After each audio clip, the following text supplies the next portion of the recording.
한 주간 평안하셨습니까? 행복한 금요일의 시작 아침마당 대구입니다. 찰리 채플린이 이런 말을 남겼죠. 인생은 가까이서 보면 비극이지만 멀리서 보면 희극이다. 네. 그런데 우리 가족도 그런 것 같습니다. 멀리서 보면 따뜻한 사진 한 장 같지만 가까이서 보면 좀 서운한 마음, 풀리지 않는 오해 같은 거 다 있잖아요. 네, 그렇죠. 정말 가족한테 상처를 받더라도 아유, 가족인데 참자 하는 생각이 들기도 하고요. 네. 또 상처를 주고 나서도 아, 가족인데 뭐 말로 해야겠어 하면서 좀 모른 척하는 경우도 있는 것 같아요. 네. 근데 참자가 쌓이면 아, 왜 나만 참아야 돼 이렇게 되거든요. 근데 가장 편한 사이고 뭐 말 못할 거 다 할 수 있을 것 같은데 정작 말하기 힘든 게 가족이에요. 네. 그리고 말을 꺼내려고 하다가도 다른 집 보면은 다 행복한 것 같고 화목한 것 같잖아. 근데 이거 꺼내면 우리 집만 좀 안 행복한 것 같아서 더 말 못할 것 같은. 아우 그럴 것 같지만 다 네. 똑같아요 집집마다. 아, 그래 또?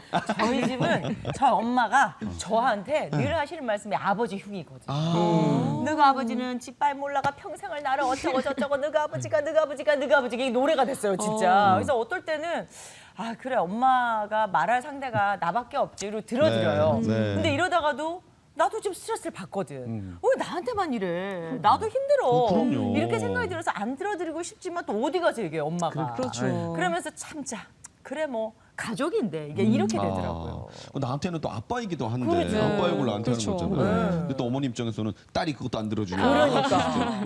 그러니까 이게 가족이니까 참자 또 뭐 사사건건 다 따져 그냥 넘어가지 했던 것들인데 네. 오늘은 그 넘어갔던 마음을 다시 한번 이렇게 풀어보려고 합니다. 네. 아침마당 대구에서 가정의 달을 맞아서 마련한 특집 오늘 두 번째 시간인데요.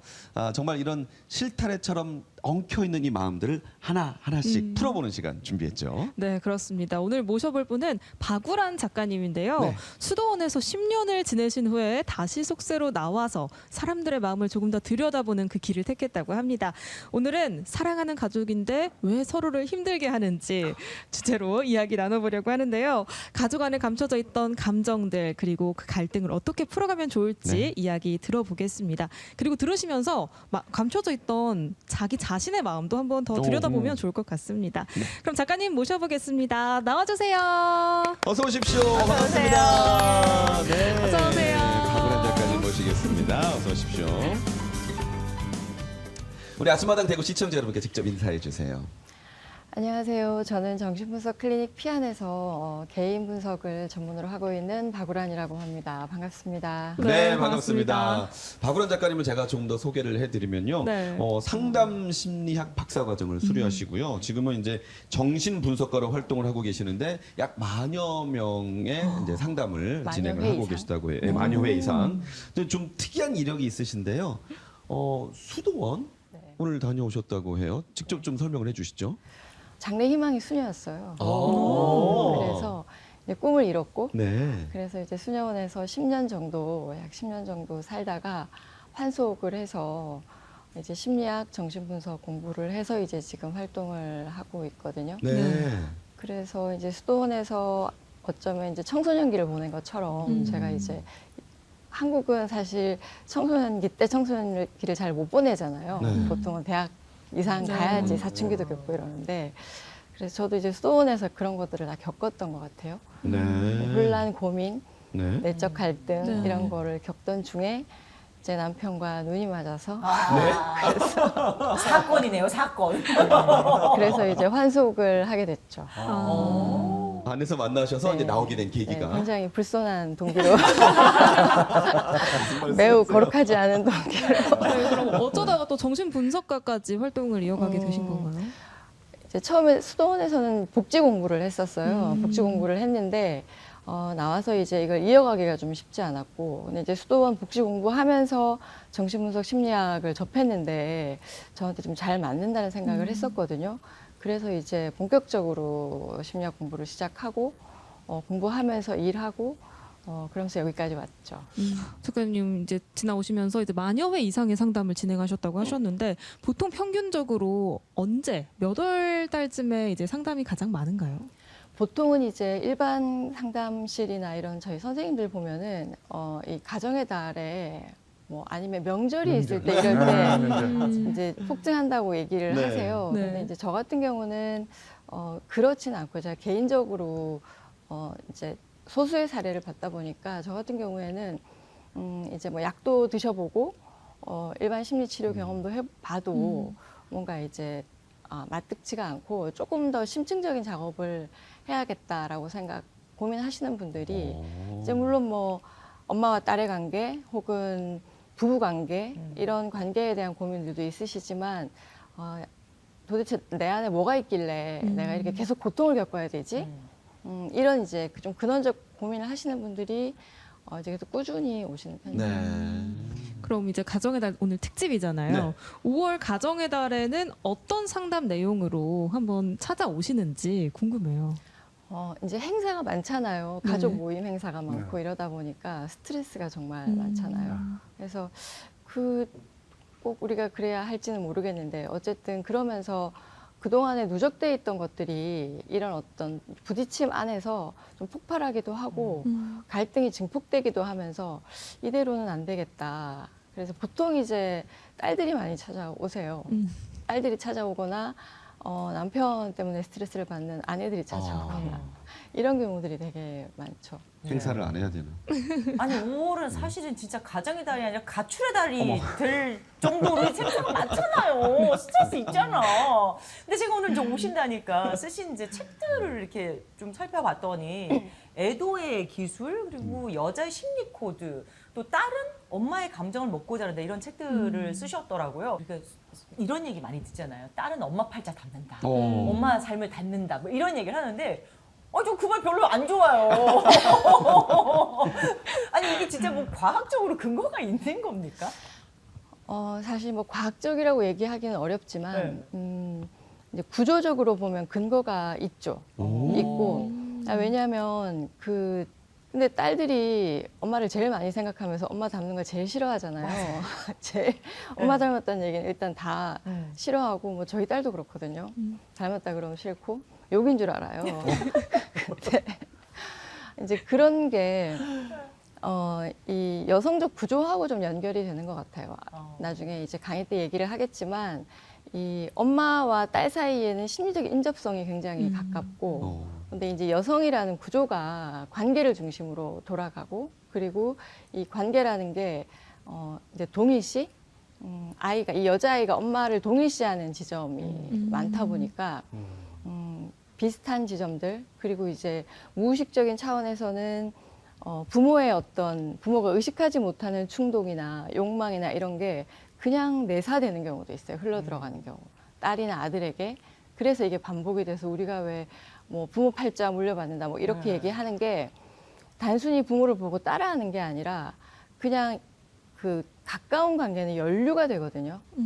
에너지가 연류가 깊게 되기 때문에 그러니까 내가 선택적으로가 아니어도 무의식적으로 그냥 이게 그대로 나에게 받아들여져서 그대로 내사되어서 나도 모르는 사이에 뭐 아버지 같은 남자를 만난다던가 그렇죠. 엄마 같은 여자를 만난다던가 이게 그냥 보고 우리가 학습해서 보고 배워서 그렇다 이런 얘기를 하는데 그 차원만은 아니라는 거죠.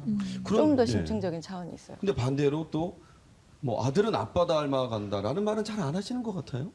그게 맞아요. 왜 딸과 엄마는 굉장히 밀접하게 그 관계의 중심이고 딸들이 엄마를 내사하는 경우가 많은데 아들은 엄마를 바라보기보다는 보통 엄마들이 외부나 부모들이 아들을 채워주려고 하는 경우가 많다 보니까 자기를 중심으로 돌아가고 딸은 부모라는 대상을 바라보면서 이 대상을 중심으로 돌아가거든요. 그래서 구조가 좀 달라요. 그래서 아들들은 그런 말이 많이 안 나오기도 하지만 그리고 이제 공감 능력이 없다는 얘기를 많이 듣잖아요. 그렇죠. 남자들이요? 남자들이 많이 없죠. 그게 자기를 중심으로 돌아가다 보니까 네. 이게 이제 그냥 어떤 자기중심적인 성격이야 이것보다도 구조적으로 나를 중심으로 이제 이 세계가 배치가 되고 이제 거기에는 이제 또 우리 어머니들이 일조를 하시잖아요. 이제 아들 입에는 뭘 넣어주고 맞아요. 딸은 엄마를 쳐다보고 있고 맞아요. 약간 물론 요즘은 조금 달라지기는 했는데 이제 아이들이 줄어들면서 이제 이런 어떤 양육 태도도 그렇고 우리 장준 선생님 뭐 어머니께서 네 아빠는 집 밖에 네. 모른다. 그 말씀이 맞는데. 맞아요. 저희 어머니가 작은 아들한테는 고기 넣어주고 고기 반찬 싸주고 저한테 맨날 김치 쪼가리 반찬 싸주고 그러셨거든요.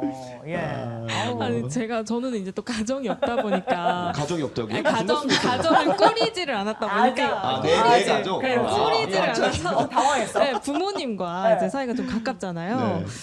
제가 이제 친구들이나 아니면 뭐 동생이나 좀 좋은 곳 식당이나 아니면 여행을 가거나 이렇게 하면은 부모님 생각도 많이 나고 엄마랑 왔으면 좋을 텐데 특히 또 엄마 이제 그런가요?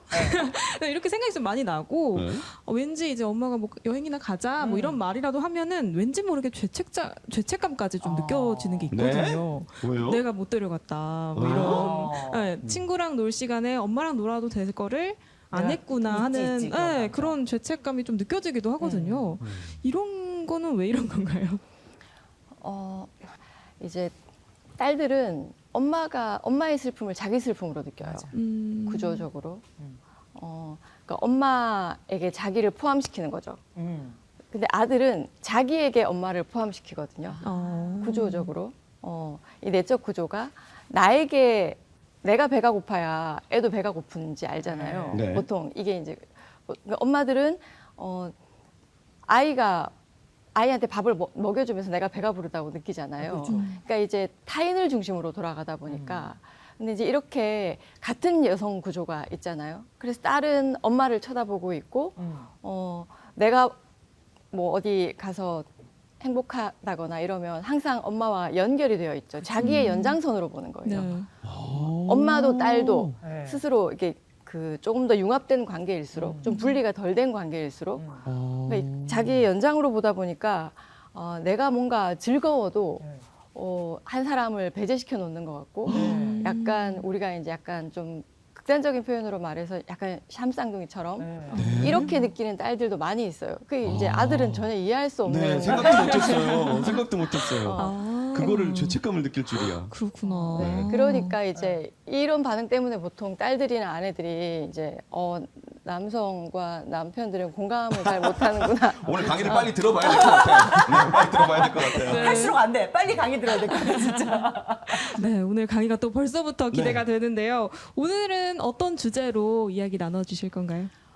가족들 간의 갈등 그리고 우리가 이제 당연하다고 생각하는 거, 익숙해 있는 어떤 것들, 이 가족 구조에 대해서 그리고 이제 이 관계마다의 어떤 메커니즘에 대해서 조금 디테일하게 그리고 감정에 대해서 조금 들여다볼 수 있는 시간이 되면 좋겠습니다. 네, 아침마당 대구에서 준비한 두 번째 특강, 가정의 달 특강인데요. 오늘은 사랑하는 가족인데 왜 서로를 아프게 하는지 주제로 이야기 나눠보겠습니다.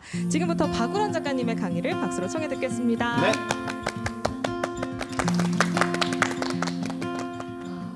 이제 시작하기 전에 제가 이제 정신분석을 하는 사람이니까요. 정신분석에 대해서 간단하게 조금 말씀을 드리면 보통 우리가 이제 심리학하고 정신분석이 좀 다르거든요. 보통 이제 일반적으로 심리학이 이제 관찰 가능한 어떤 대상 그리고 어떤 현상 이런 것들을 통계를 내고 연구를 해서 보편성을 가지는 어떤 지점들이 분명히 있는데요.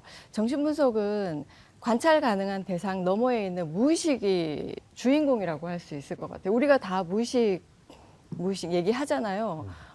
무의식적으로 그랬어. 이렇게 말은 하지만 사실 그 실체가 없죠. 실체가 없고 확인할 수도 없고 그건 이제 과학으로 관찰 가능한 영역이 아니고 그럼에도 불구하고 무의식을 정신분석에서 어떻게 다루느냐 무의식을 어떻게 알아차릴 수 있을까요? 못 알아차리니까 무의식 아닌가요? 습관? 맞아요. 제가 이제 우스갯말로 가끔 하는 얘기가 있는데 남들은 다 아는데 나만 모르는 게 무의식이에요. 그러니까 우리가 보면 남의 눈에는 다 보이는데 네. 아무리 얘기를 해도 자기 귀에 안 들리는 거 있잖아요. 그러니까 나만 몰라요, 나에 대해서. 그러니까 남들은 다 알고 있는 거야. 사실 이게 이제 굉장히 재밌게 가끔씩 제가 표현하는 무의식의 어떤 한 장면이다.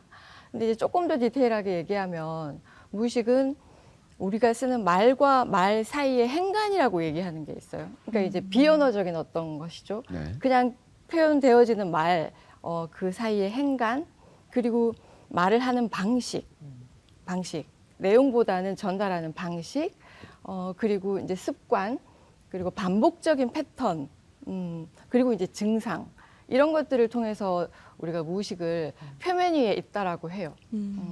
무의식이긴 하지만 표면 위에 있어서 그것들을 이제 정신분석은 개인 분석실 안에서 대화를 통해서 무수한 대화를 통해서 이걸 포착하고 알아차리고 그래서 이제 그 심연에 있는 어떤 것들이 표면 위로 드러나 있는 것들을 포착하고 수집해내는 거죠.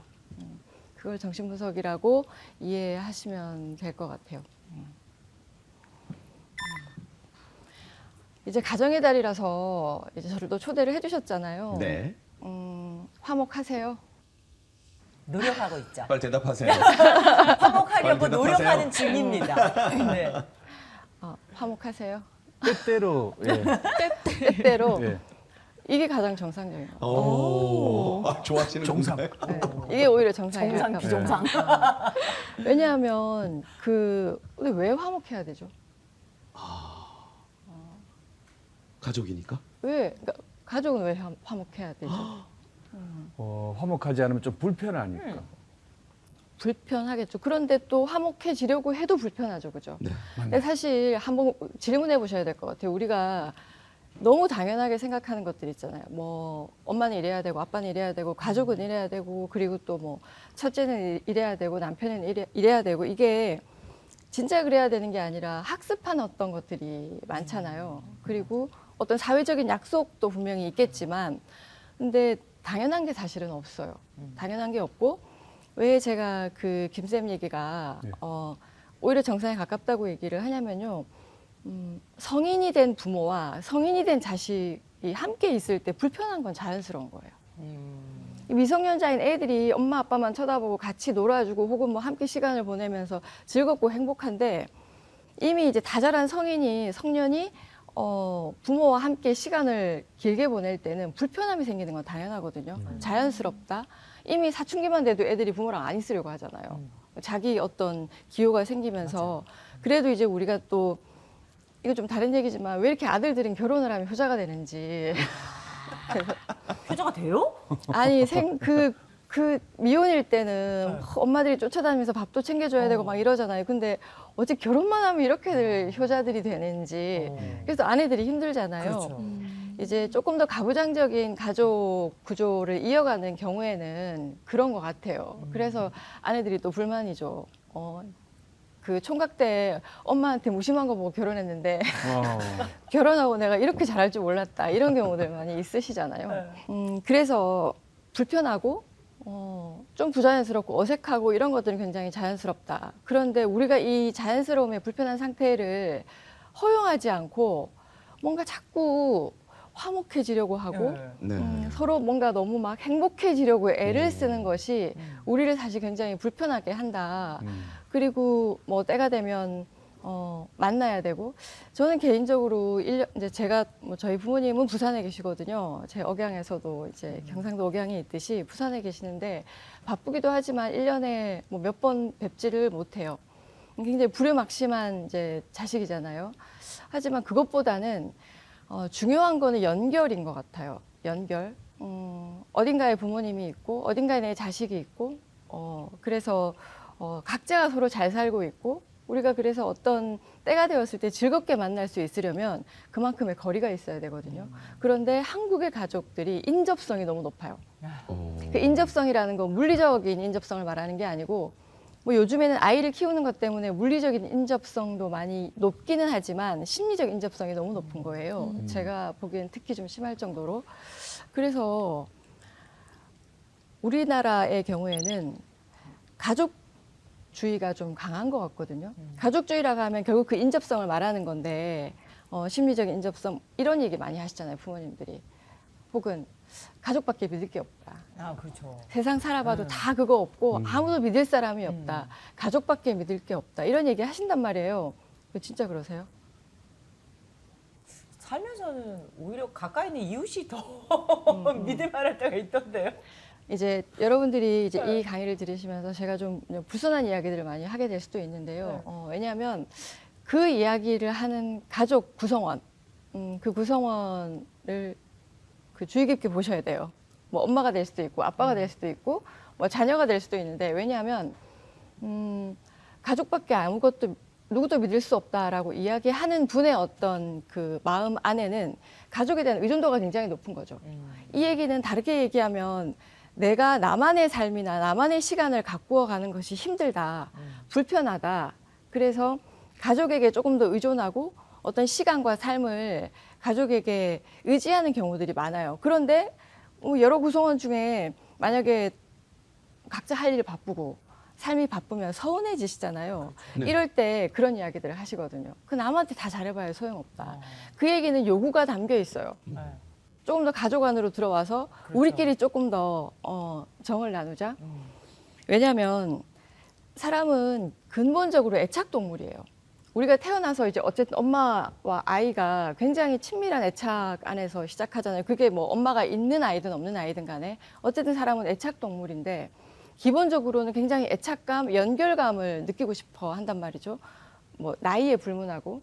그래서 이렇게 일상 안에서 지내면서 내 삶이 많이 꾸려지고 꼭 큰일이 아니더라도 내 일상이 채워지고 이럴 때는 그거에 대한 공허함을 덜 느끼는데 어떤 역할에 너무 치중이 되어 있다거나 매몰되어 있는 경우에는 그 역할이 소원해지거나 줄어들 때 굉장히 헛헛해지겠죠. 공허해지고 그럴 때 이 애착할 수 있는 가장 쉬운 대상 그리고 안전한 대상이 가족인 거죠. 특히 부모한테는 자식이에요, 자녀들. 그래서 특히 엄마들이 아들이나 딸들에게 많이 그런 그 심리적 의존을 하시죠. 왜냐하면 나가서 친구도 만나고 뭐 여러 가지를 하시긴 하시겠지만 남자들은 보통 이제 젊었을 때 일을 많이 하니까 자기 일에 많이 몰입이 되니까 그래서 어머니들이 좀 더 쉬운 방식으로 에너지를 어떤 외로움이라던가 애착이라던가 친밀함을 충족하는 대상으로서 자식들이 존재하기도 하거든요. 그래서 이제 이런 얘기를 했어요. 프로이드가 이런 얘기를 했거든요. 자녀는 부모의 그 나르시스적 대상이다. 요즘 우리 나르시시스트에 대한 그 뭐 유튜브 짤이나 이런 거 되게 많잖아요. 보통 나르시스트 하면 뭐라고 생각하세요? 자기애가 강한. 그렇죠. 네. 이 자기애라는 게 굉장히 스펙트럼이 넓기는 해요. 뭐 도취적 자기애도 있고. 그런데 자기애의 근본적인 건 뭐냐면 에너지가 기승전 자기로 돌아가는 거거든요. 그러니까 나를 가장 큰 만족의 대상으로 스스로 삼는 거예요. 그게 자기의 근본적인 건데 그러면 엄마가 자녀들에게 의존을 하는 나르시스트적인 대상이라고 하는 건 자녀가 내 소망, 내 행복, 뭐 나의 욕망 이런 거를 자녀들한테 투영하고 이 자녀들이 그거를 이루어 나가면서 내가 만족을 느끼는 게 느끼잖아요. 네. 그래서 근본적으로는 부모와 자식 사이가 굉장히 나르시스트적인 관계라고 얘기를 해요. 출발이. 그래서 가족 중심주의라는 건 보통 이제 서양에서는 조금 이런 경우들이 있는데 뭐냐면 각자의 삶을 살면서 어떤 우리가 이슈나 이벤트가 있을 때 역할을 중심으로 만나는 거죠. 여기에서는 확실한 경계가 있어요. 그래서 뭐 이제 집에 와서 뭐 아빠는 뭐 고기를 굽고 이렇게 서로 이제 소통을 하고 조금 이제 수평적 관계라면 가족주의는 모든 게 가족으로 돌아가는 거예요. 가족밖에 없고 가족을 위해서는 아무것도 우선순위가 되어서는 안 되는 가족만이 전부가 되어야 되는. 근데 이게 정말 건강한 건가에 대해서는 좀 고민을 해봐야 되는 지점이 있는 것 같아요. 그래서 이 가족이 왜 이런 구조로 돌아가는가? 우리가 시작할 때 이야기를 좀 나눴는데요. 보통 이제 제가 여성적 구조, 남성적 이제 아들과 딸을 이야기할 건데 여성적 구조라고 했을 때 보통 우리가 히스테리 구조라고 하는데요. 타인만 존재하는 구조예요. 보통 여성들을 이제 우리가 얘기하는데 예를 들면 이런 거죠. 많은 딸들이 우리 엄마는 희생과 헌신의 아이콘이에요. 이렇게 얘기하시잖아요. 네. 그리고 그 희생하고 헌신한 엄마를 조금 더 행복하게 해드리고 싶고 조금 더 돌봐드리고 싶어서 챙기긴 하지만 여기에서 또 갈등이 생겨나죠. 엄마는 끊임없이 불만을 얘기하고 자식들은 아무리 엄마를 채워드리려고 해도 이게 도달 불가능한 지점인 것 같고 그런데 타인만 존재하는 구조라는 게 왜 그러냐면 히스테리는 나는 없어요. 남만 있어요. 이게 구조적으로. 그러니까 내 아이가 밥을 먹는 걸 보면서 내가 배가 부른 걸 느껴요. 그러니까 이거는 타인을 보면서 자기를 느끼는 거죠. 이걸 우리가 자기 소외라고 얘기하거든요. 이런 구조가 여성적 구조예요. 그러니까 여성은 구멍이 있고 결여가 있는 부분을 찾아다니면서 메워요. 그런데 이게 희생과 헌신의 지점만은 아니라는 거예요. 구조적으로 내가 내 아이가 배가 부른 걸 보면서 내 배가 부른 거니까 궁극적으로는 나의 만족이죠. 네. 궁극적으로는 이런 방식으로 나를 만족시키는 게 여성적 구조고, 남성적 구조는 타인은 없고 나만 있는 거예요. 이게 그래서 자기중심적 구조죠. 그러니까 보통 아빠들이 이제 엄마들이 아이를 이제 맡겨놓고 밖에 나가잖아요. 그러면 근데 이제 아빠가 막 애를 굶겼어.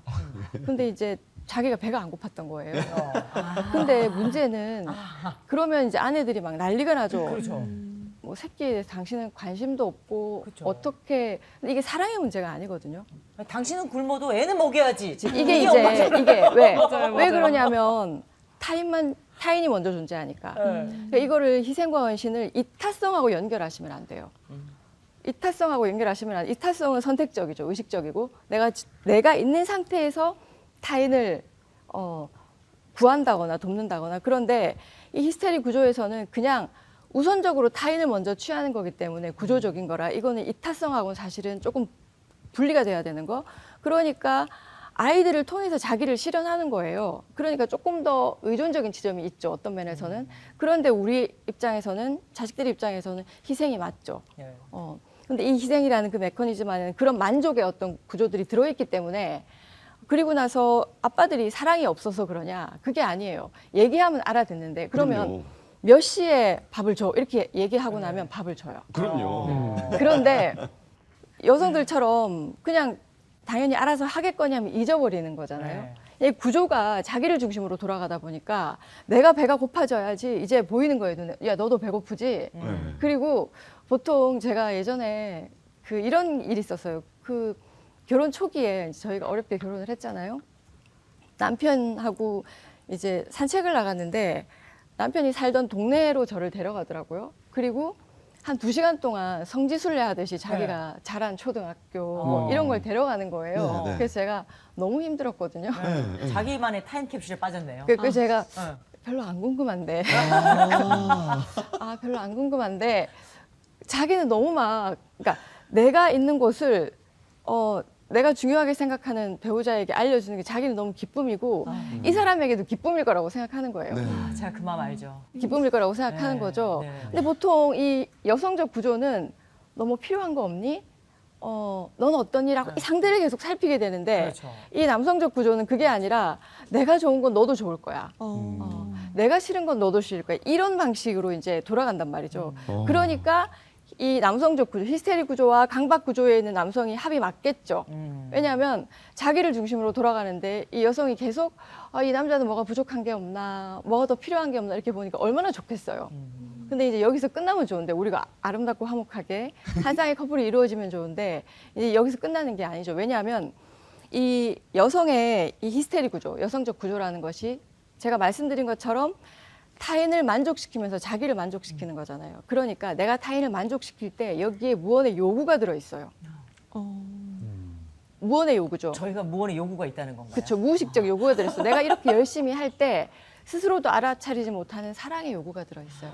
사랑을 달라는 거죠. 나 이렇게 하면 이 사람이 날 사랑해 주겠지. 그러니까 이게 어떤 그런 암묵적인 요구들이 거기에 담겨 있어요. 그런데 내가 이렇게 열심히 하는데 결국 내가 너를 어떻게 키웠는데 내가 당신한테 어떻게 했는데 이런 얘기가 나오는 것이 내가 이렇게 하면 이 사람이 근데 이 여성들이 그걸 의식적으로 하진 않아요. 이제 구조적으로. 그런데 내가 이렇게 했을 때 이 사랑의 차원에서 읽혀지겠지. 읽어주겠지. 그래서 이 사람이 내가 원하는 어떤 사랑을 그가 나에게 주겠지. 자식들이 나에게 주겠지. 이런 어떤 요구나 기대들이 담겨 있다는 거예요. 이 구조 안에는. 그 남성은 왜 이 자기중심적인 구조로 돌아가느냐, 왜 사랑에 목숨 걸지 않느냐. 남성들은 여성들처럼 여자아이가 엄마를 바라보면서 엄마가 배가 고프면 엄마 배고파, 엄마 슬퍼 이렇게 물어보면서 대상을 중심으로 보잖아요. 근데 남자아이는 그거 얘기하기 전에 엄마가 밥을 입에 넣어주고 와서 말도 하기 전에 먼저 챙겨주고 히스테리 엄마가 이 강박 구조의 남자아이를 그렇게 또 케어를 해주시잖아요. 그러다 보니까 남자는 관계를 중심으로 대상을 바라보는 게 아니라 규칙, 자기를 중심으로 질서. 제가 아까 시간을 말해주면 한다고 했잖아요. 네네. 그것처럼 남성들은 법, 질서, 규칙 이게 굉장히 중요해요. 이거에 따라서 그래서 제가 책에도 이런 걸 썼거든요. 이제 우리가 혼외 관계들이 이제 일어나고 말하자면 이런 것들이 일어날 때 여성들이 고통을 겪을 때 이제 우리 옛날 엄마 아버지들 중에 우리 아버지가 바깥에 나가서 살림을 차리고 살다가 나중에는 엄마한테 돌아오셔서 엄마가 그거를 받아들여 주시고 근데 결국은 이 남자가 뭐 우리가 흔히 얘기하는 조강지처에게 돌아오니까 여성 입장에서는 우리가 사랑밖에 모르는 이 여자의 입장에서는 그래도 이 남자가 나를 사랑해서라고 생각하시지 말라는 거예요. 그 굉장한 우리 자기 위안일 뿐이다. 왜냐하면 네. 구조적으로 남성들이 사랑을 찾아서 오는 경우도 있겠지만 제가 남성을 나쁘게 얘기하는 건 아니고요. 찾아서 오는 경우도 있겠지만 구조적으로 남성은 기존의 질서와 기존의 자신의 루틴과 자신의 법을 완전히 이탈하는 걸 굉장히 두려워해요. 그리고 이 기존의 어떤 자신의 가정이라던가 결혼 제도라던가 너무 막 아내가 소중해서라기보다는 뭐 아이들도 있겠지만 기본적으로 어떤 법 체계 안으로 한번 들어간 남성들은 이거를 깨트리거나 위협을 받는 거를 굉장히 두려워하거든요. 이때 자기가 사라진다고 느껴요. 불안해하고 여성들은 관계가 망가질 때 남편과의 관계가 자식과의 관계가 망가질 때 자기가 사라지는 느낌을 받지만 남성들은 내가 속해 있는 어떤 시스템 내가 의존하고 있는 어떤 직분, 법, 이런 어떤 사회적인 지위, 이런 것과 동일시가 심하기 때문에 이런 것들이 위협받을 때 내가 사라진다고 느끼죠. 그래서 남성들이 이제 나이가 50쯤 이렇게 되어서 이제 정년퇴직하고 명예퇴직하고 했을 때 여성들이 그 나이에 겪는 우울감보다 굉장히 심각한 것이 이런 데서 기인하는 부분들이 있거든요. 왜냐하면 여성들은 좀 더 관계를 중심으로 아까처럼 이 타인을 만족시키면서 자기를 만족시키다 보니 뭐 사회적 지위나 왜냐하면 저한테 오시는 전문직 여성분들도 있는데 똑같은 이제 남자 의사가 있고 여자 의사분이 있잖아요. 너무 달라요. 여자 의사분들은 이 사회적 지위를 자기 정체성과 동일시하지 않아요. 그런데 남성들은 사회적 지위와 자기를 동일시하는 경향이 있거든요.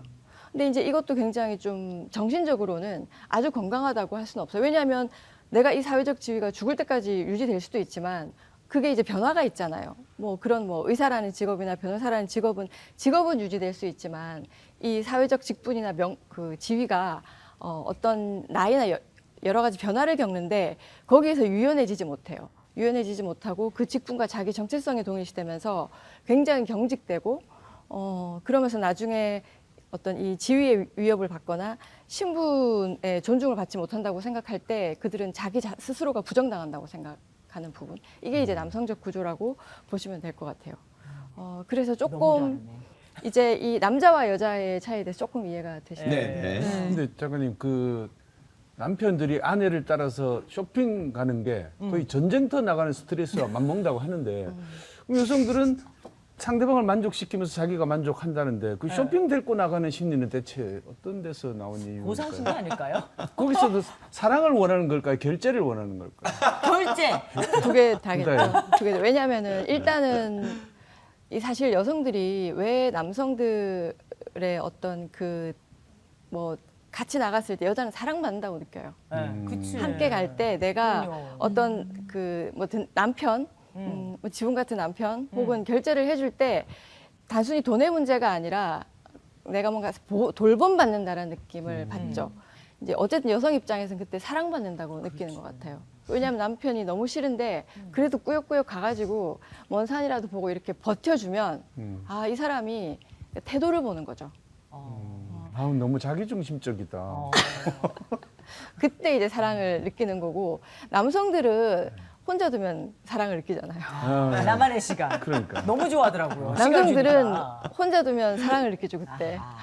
안전함을 느끼면서. 그렇죠.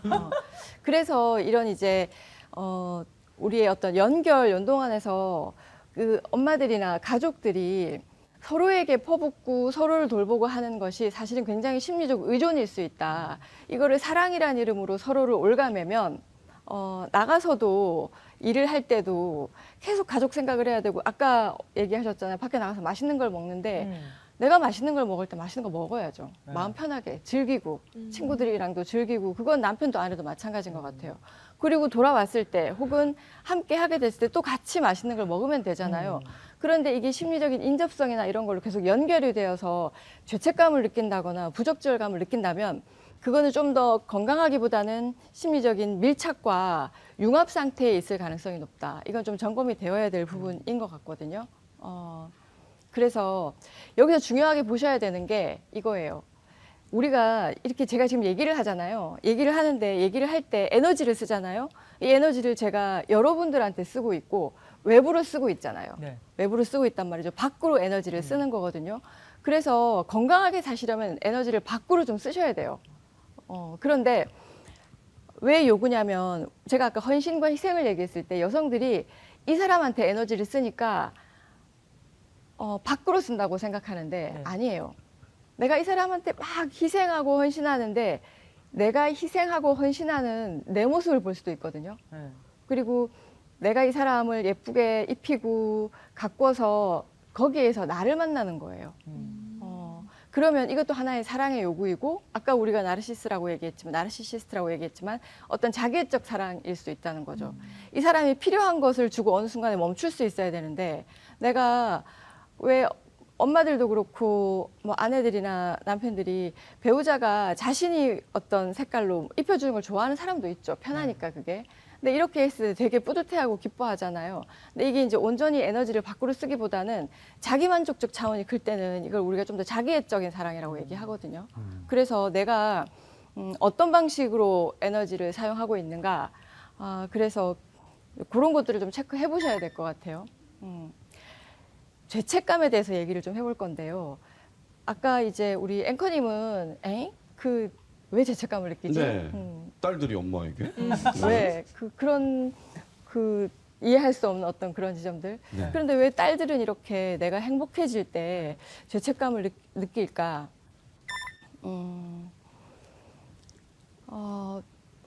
여러 가지 메커니즘이 있어요. 죄책감은.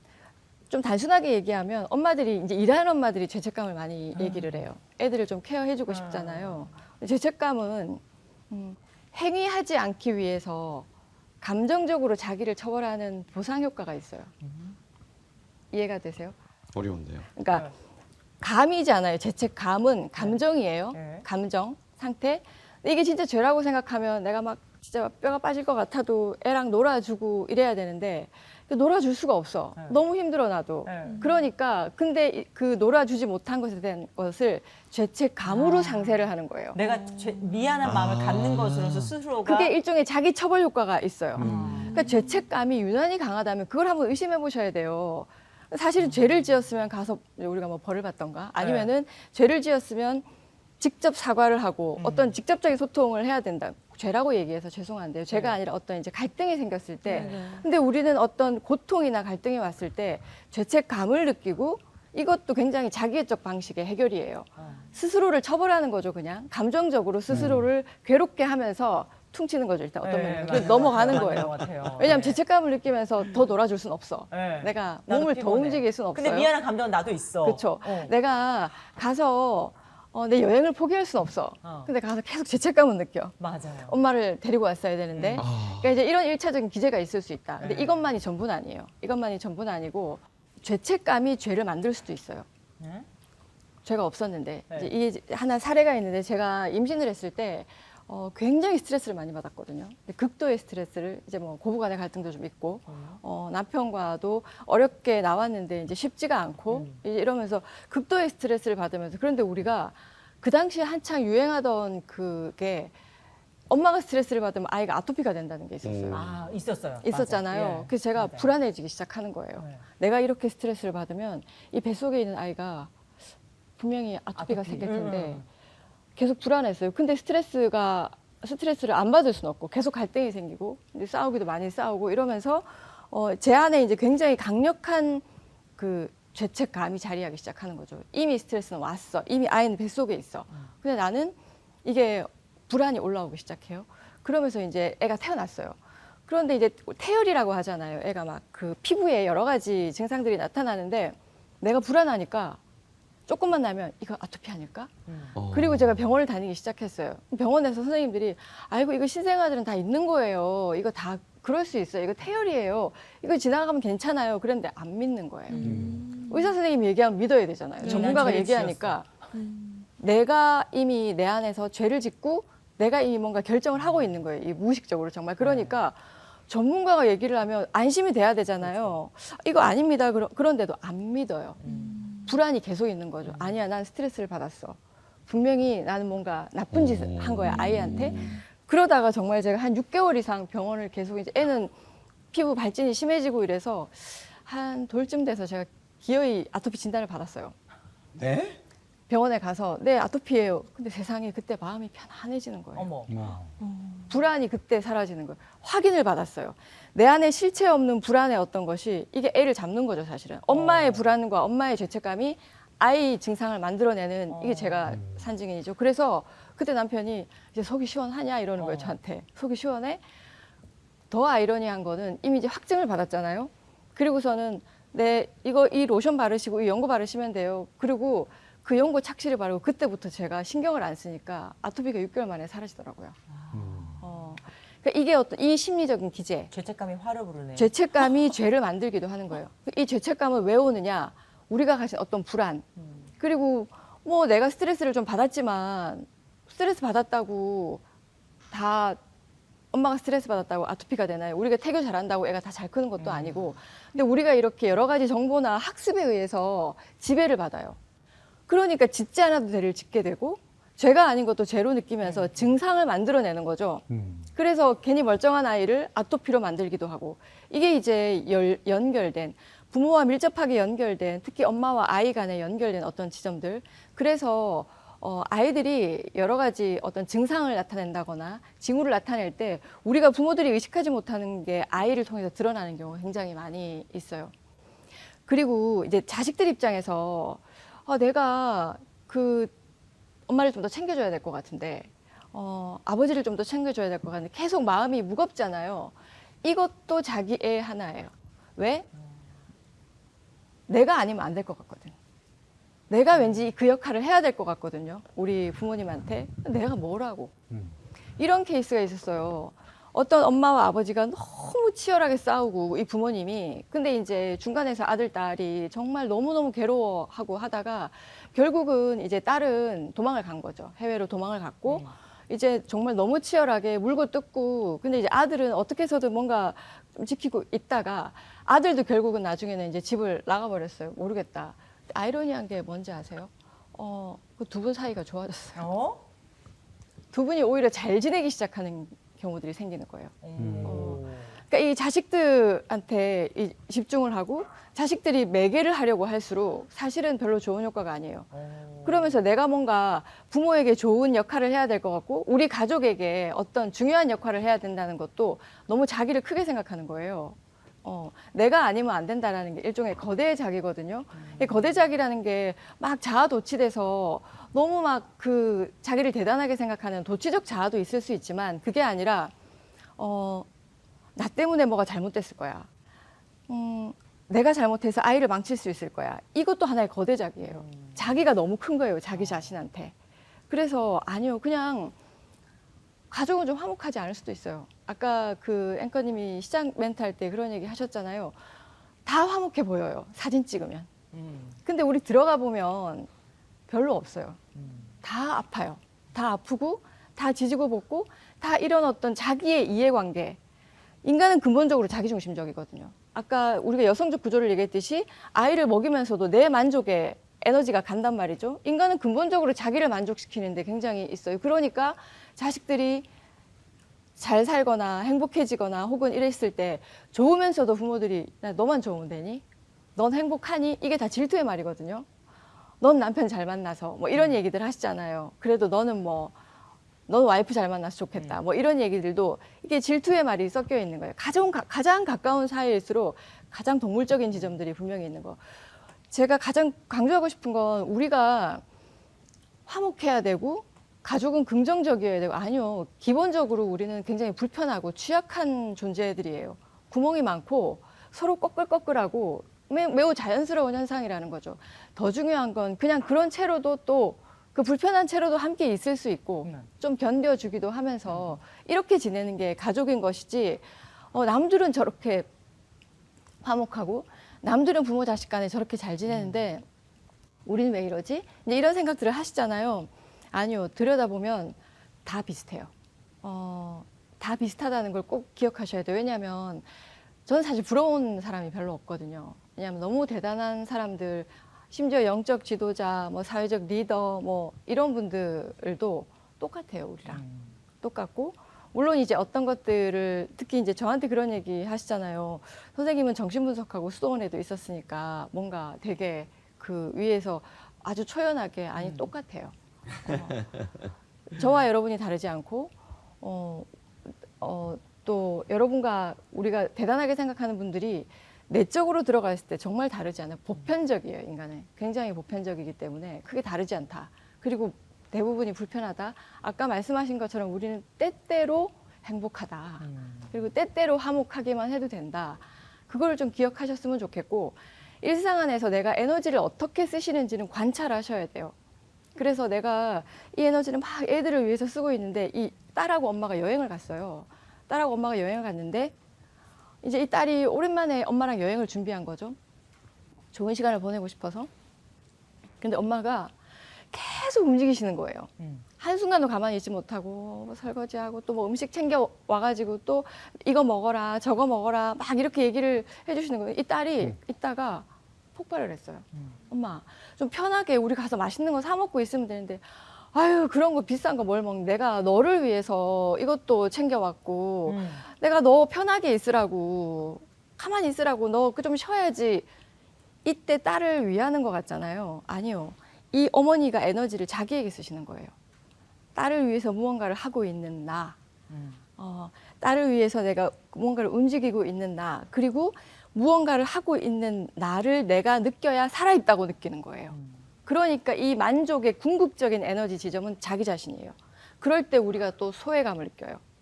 함께 있어도 외롭다는 얘기 하죠. 그게 이 상대방과 함께 있는데 내가 너를 너무 사랑한다고 하는데 내가 너를 너무 사랑한다고 하는데 이 대상을 통해서 이 상대방이 자기를 느끼려고 해. 너를 사랑하는 내 모습을 내가 사랑하고 있으면 이 상대방은 배제된다고 얘기해요. 외로워지죠.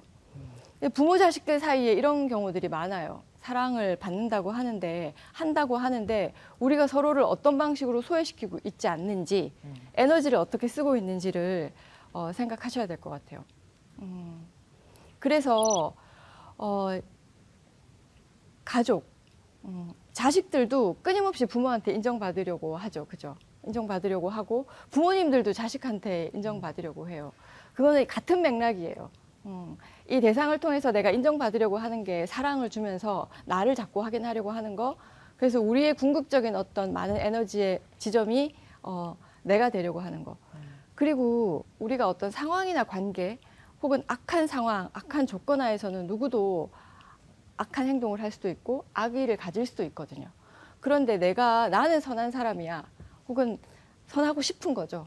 선하고 싶고 착하고 싶고 좋은 사람이고 싶다라는 굉장히 무의식적 신념이 상대를 나쁘게 만들어요. 그리고 항상 나를 피해자의 위치에 놓게 만들고 상대를 가해자로 만들죠. 그런 에너지가 작동을 해요. 그래서 내가 계속 고통을 받고 있다면 관계 안에서 내가 계속 힘들다고 느낀다면 내가 스스로를 좋은 사람의 위치에 놓고 있는 거 아닌가.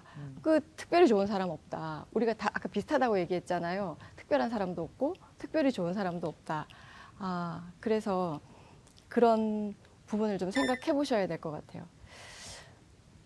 그 가족 관계 안에서 딸들이 뭐 아들들이 지금 아까 제가 불안의 효과에 대해서 하나 기능에 대해서 얘기했잖아요. 그리고 이제 가족 안에서 여성들이 특히 불안을 되게 많이 느끼시는데 불안의 효능이 또 한 가지 있어요. 제가 친구랑 여행을 갔는데 그 숙소가 되게 이상했어요. 숙소가 너무 이상한 거예요. 이 친구가 갑자기 너무 이상하다는 거예요. 그리고 이제 불안해지기 시작하는 거죠. 그러면서 심장 박동이 되고 자기가 숨도 잘 못 쉴 것 같고 계속. 근데 이제 저는 그 숙소를 바꾸고 싶지는 않았어요. 왜냐하면 이제 화물을 받을 수 없으니까 어떻게 해서든 좀 있어 봐야겠다 이렇게 생각하고 있는데 친구가 막 여러 가지 불안 증상을 일으켜요. 일으켜서 얘기를 하는 거죠. 그래서 제가 일단 좀 있어봐. 밥 먹고 얘기하자. 그러고서 이제 밥을 먹고 와서 굉장히 불안을 보이던 친구가 심각하게 약간 이러다가 이거 공황 증상이라도 올라나 이러다가 어느 순간 너무 괜찮아진 거예요. 그래서 너 괜찮니? 그랬더니 포기했다 이러는 거예요. 네. 이게 무슨 얘기냐면 우리가 과도하게 이 가족 관계 안에서 불안을 느끼는 사람들이 있다면 내가 관계 안에서 이 불안을 통해서 상대를 통제하고 싶어 하는 경우가 있다는 거예요. 내가 너무 불안해해서 자식들이 나를 챙기게 하고 내가 너무 불안이라는 증상을 통해서 무의식이죠. 불안을 통해서 내가 엄마랑 떨어지지 않으려고 하고 내가 계속 엄마 생각을 하면서 불안을 일으켜서 그러니까 이게 일으킨다는 거예요. 진짜 현실적인 불안은 우리가 뭐 몸이 아프면 불안한 거잖아요. 이 병이 크게 오지 않을까? 현실적이지 않은 어떤 불안에 대해서는 이 무의식적인 어떤 작용이 있을 수 있다. 이 작용이 상대를 통제하고자 하는 욕구가 있을 수도 있고 내가 누군가로부터 떨어지고 싶지 않아서 혹은 내가 누군가를 더 많이 소유하고 싶어서 이 무의식적으로 일어나는 작용일 수 있다. 그래서 불안은 어떤 효능을 일으키는지를 관찰하셔야 돼요. 과도하게 불안을 보이는 구성원이 있다면 가족에서 그리고 통제권을 가진 쪽이 이득을 얻겠죠. 그 불안을 통해서 이득을 얻는 쪽이 있다는 거예요. 그래서 제가 왜 아까 저희가 시작할 때 가족 왜 화목해야 되는가? 엄마는 이래야 된다는 것들, 가족은 이래야 된다는 것도 일종의 가부장적인 게 나쁜 건 아니에요. 가부장적이니까 우리는 아버지의 보호를 받기도 하고 남자가 나가서 더 많이 돈을 벌어와야 한다는 거에 여성들이 이득을 얻기도 하잖아요. 하지만 이 모성, 아까 제가 얘기했듯이 여성적 구조, 남성적 구조 할 때 여성이 헌신하고 희생하는 것이 단순히 모성이 아니라는 거, 이게 본능이 아니라는 거예요. 본능이 아니라 이런 구조적인 특성에서 남성을 중심으로 가족 구조, 가부장적 구조, 사회 질서를 유지하기 위해서 입혀놓은 신화라는 거예요. 모성은. 여자는 이래. 왜냐하면 내가 집으로 돌아갔을 때 아이들이 있고 아름다운 아내가 나를 맞아주고 안락하게 그리고 난 밖에 나가서 일을 열심히 할 수 있고 이게 남성 중심의 어떤 남성법을 중심으로 한 이 모성의 신화라는 것이지 모성이 엄마는 타고날 때부터 내가 왜 엄마답지 못할까? 내가 왜 모성이 없을까? 그리고 딸들은 우리 엄마는 희생하고 헌신적인데 왜 나는 그런 엄마와 다를까? 이런 어떤 지점들이 이 남성 법과 연동하여서 일어난다는 부분도 한 번쯤 생각해 보시면 좋을 것 같아요. 마지막으로 제가 한 가지 부탁드리고 싶은 게 지금 대한민국은 전 국민이 심리학자예요. 제가 봤을 때는 전 국민이 심리학자 같아요. 왜냐하면 이제 오셔서 제가 어릴 때 상처를 받아서요. 제가 뭐 사랑을 못 받아서 이래요라고 이미 이제 깔고 시작하시거든요. 원인을 그렇죠. 파악하고. 이미 네. 우리는 너무 많은 정보에 노출이 되어 있잖아요. 그런 거를 너무 들으시면 안 돼요. 왜냐하면 제가 아까 아토피라는 어떤 정보를 학습하고 죄를 만들고 증상을 만든 것처럼 그렇게 어떤 주어진 정보에 우리의 현상을 끼워서 넣어서 생각하면은 답이 없어요. 사랑을 못 받아도 행복한 가정을 만들 수 있고 내가 트라우마나 상처가 있어도 그렇지 않아요. 개별적으로 들어가면 사랑 못 받으면 그럼 다 그렇게 돼야 되잖아요.